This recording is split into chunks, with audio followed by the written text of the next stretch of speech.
The United States is tightening the screws on China with a slew of decisions.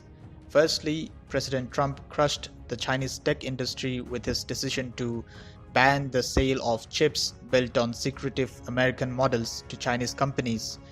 Then, the US Senate passed a bipartisan bill which can result in the delisting of 800 Chinese companies, which shattered China's dream of technology domination. And now President Trump is targeting the Chinese state-run media. CNN has reported that the State Department is asking all US-based employees of the Chinese state media outlet China Global Television Network to fill out detailed questionnaires with personal information. The detailed questionnaire, a 5-page form titled State Department OFM, asks for employees' personal information including information about their spouses, children, and anyone else living with them. It also seeks details of where the employee has worked in the past 5 years, and all CGTN employees, including US citizens, are required to fill and submit this questionnaire by Monday. This decision follows the Trump administration's move in February to designate China's state media as operatives of the Communist State of China.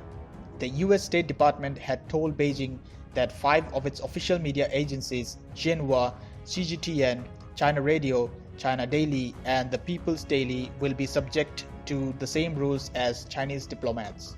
The US had made it clear that the officials of the Chinese state media working in the United States would no longer be treated as journalists. Rather, they would be treated as foreign government functionaries. This, by necessary implication, meant that Chinese state media officials would be subjected to the same rules as diplomats of other countries stationed in the United States. The US State Department officials had said that the designation required the Chinese state media organizations to furnish the names, personal details, and turnover of staff stationed in the country to the State Department. Days later, Trump administration also slashed by half the number of Chinese nationals who could work for the state-owned media in the US. Ever since US-China relations went downhill due to the coronavirus pandemic, there have been pitched battles between the two countries regarding their media outlets and journalists. In March, China expelled journalists from leading 3 dailies: The New York Times, The Washington Post, and The Wall Street Journal. At least 13 reporters were affected by Beijing's retaliatory move, and they were barred from working even in the semi-autonomous regions of Macau and Hong Kong, where journalists enjoy relatively greater freedom compared to other parts of the communist country that doesn't really respect the concept of free speech. Threatening retaliation, Mike Pompeo even warned Beijing that any decision impinging on Hong Kong's autonomy could lead to the United States changing the assessment of Hong Kong's status. The tussle between the United States and China escalated further when the Trump administration altered visa regulations for Chinese journalists. The United States curtailed the visa duration for Chinese journalists to 90 days earlier this month.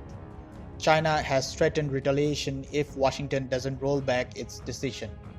During the ongoing pandemic, the journalists working for these media outlets across the world have been acting like China's embassy spokespersons as a part of Beijing's propaganda war. Last month, a reporter from the Hong Kong-based Chinese media company Phoenix TV, which is sympathetic towards Beijing and shares close ties with the CCP, tried to project China as the savior of the world in line with Beijing's propaganda war. When Trump asked who the reporter worked for, she said that she worked for Phoenix TV, stressing that it was based in Hong Kong, and lied that it was a private-owned company when it is partially state-owned.